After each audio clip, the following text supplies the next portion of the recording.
जय श्री कृष्णा। मैं संध्या शर्मा श्री चैतन्य महाप्रभु की सुंदर कथा में आप सभी हरि भक्तों का स्वागत करती हूँ। अब निमाई और निताई के अंदर प्रेम लगातार बढ़ता ही जा रहा था। आनंद का मुख्य कारण है आत्मसमर्पण। जब तक मनुष्य किसी के प्रति पूर्ण रूप से आत्मसमर्पण नहीं कर देता, तब तक उसे पूर्ण प्रेम की प्राप्ति हो ही नहीं सकती। किसी के होकर रहने में कितना मजा है। अपनी सभी बातों का भार किसी के ऊपर छोड़ देने में कितना सुख है। उसे अपने को ही कर्ता मानने वाले पुरुष कैसे अनुभव कर सकता है। जिसे अपने हाथ पैरों से कमाकर खाने का अभिमान है, वो उस छोटे से शिशु के सुख को क्या समझ सकता है। जिसे भूख प्यास सुख दुख में एकमात्र अपनी माता का ही सहारा है, जो आवश्यकता पड़ने पर रोने के अतिरिक्त कुछ जानता ही नहीं। माता कहीं भी रहे, उसे अपने उस मुनमुना से बच्चे का हर समय ध्यान ही बना रहता है। नित्यानंद जी ने भी प्रभु के प्रति आत्मसमर्पण कर दिया।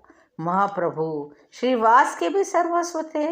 प्रभु दोनों के ही उपास्य देव थे, किंतु नित्यानंद तो उनके बाहरी प्राण ही थे। नित्यानंद श्रीवास पंडित के ही घर में रहते थे। उनकी पत्नी मालती देवी, वे स्वयं इन्हें पुत्र से भी अधिक प्यार करते थे। नित्यानंद जी सदा बाल्य भाव में रहते। वे अपने हाथ से न भोजन करते, तब मालिनी देवी अपने हाथों से इन्हें भात खिलाती। कभी खाते खाते बीच में से ही भाग जाते, कभी कभी दाल भात को पूरे शरीर पर लपेट दे। भोजन करके बालकों की भांति घूमते रहना ही इनका काम था।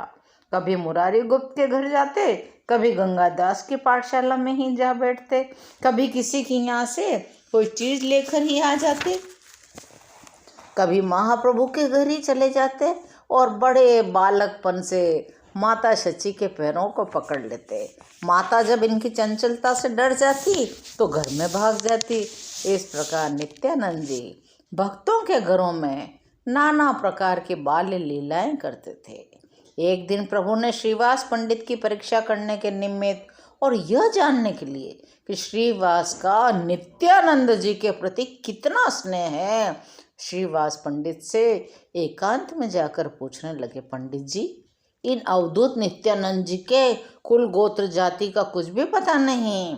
इस अज्ञात कुलशील अवधूत को आपने अपने घर में स्थान देकर क्या कुछ अनुचित काम तो नहीं किया है? आप तो इन्हें पुत्र की तरह प्यार करते हैं।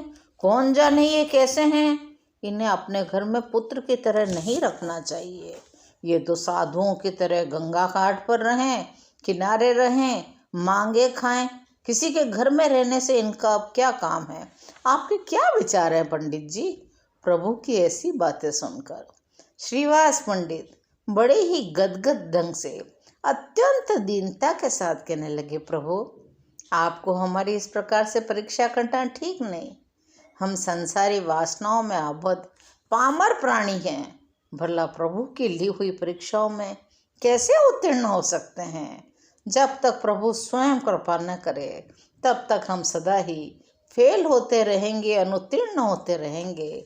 मैं जानता हूँ नित्यानंद जी प्रभु के बाह्य प्राण ही नहीं, अभिन्न विग्रह भी हैं। प्रभु उन्हें भिन्न से प्रतीत होने पर भी भिन्न नहीं समझते। और जो प्रभु का इतना प्रिय हो, वे नित्यानंद जी यदि मेरे घर में शराब पीकर भी आए, मुझे धर्म भ्रष्ट भी कर दें, तब भी मुझे उनके प्रति घृणा नहीं होगी, क्योंकि नित्यानंद जी को मैं आप ही का स्वरूप समझता हूँ। श्रीवास पंडित ने महाप्रभु के पाद पद्मों को पकड़ लिया, फूट फूट कर रोने लगे। महाप्रभु ने उन्हें अपने कोमल हाथों से उठाया, उनसे प्रेम का आलिंगन किया और कहने लगे, श्रीवास पंडित, तुमने ऐसा उत्तर देकर सचमुच में मुझे खरीद लिया है। इस उत्तर से मैं तुम्हारा कृत दास बन गया हूँ। मैं तुमसे अत्यंत संतुष्ट हुआ हूँ। मेरा आशीर्वाद है, किसी भी दशा में तुम्हें किसी आवश्यक वस्तु का कभी घाटा नहीं होगा। तुम्हारे घर के कुत्ते को भी श्री कृष्ण के प्रेम की प्राप्ति होगी।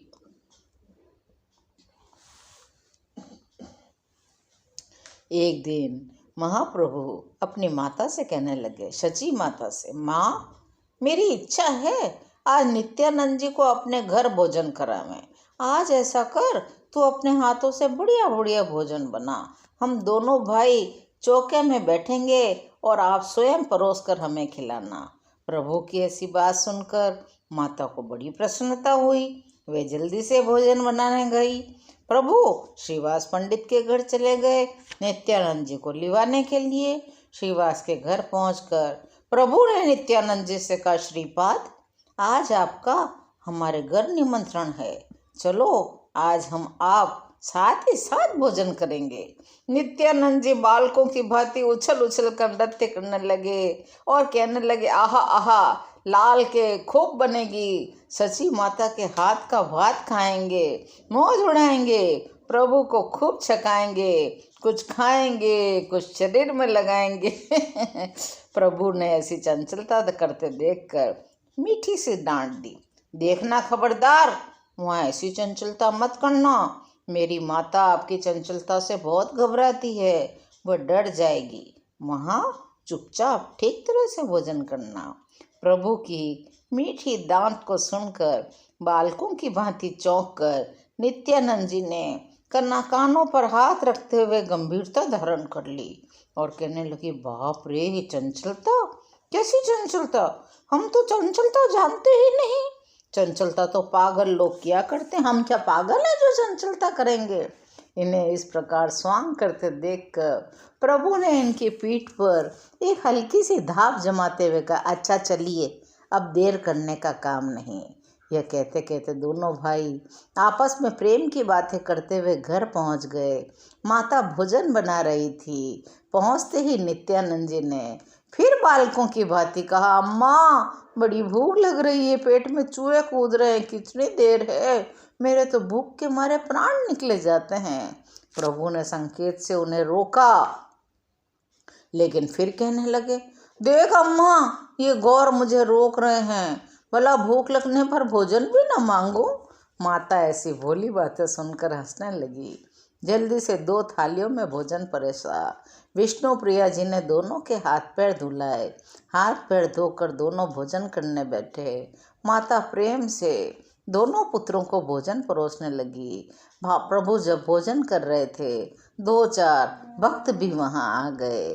प्रेम के सागर में आनंद के भक्त लोग गोते लगाने लगे। माता ऐसी लग रही थी मानो श्री कौशल्या जी राम और लक्ष्मण दोनों प्रिय पुत्रों को भोजन करा रही हो, या यशोदा मैया श्री कृष्ण और बलराम को साथ बिठाकर खिला रही हो।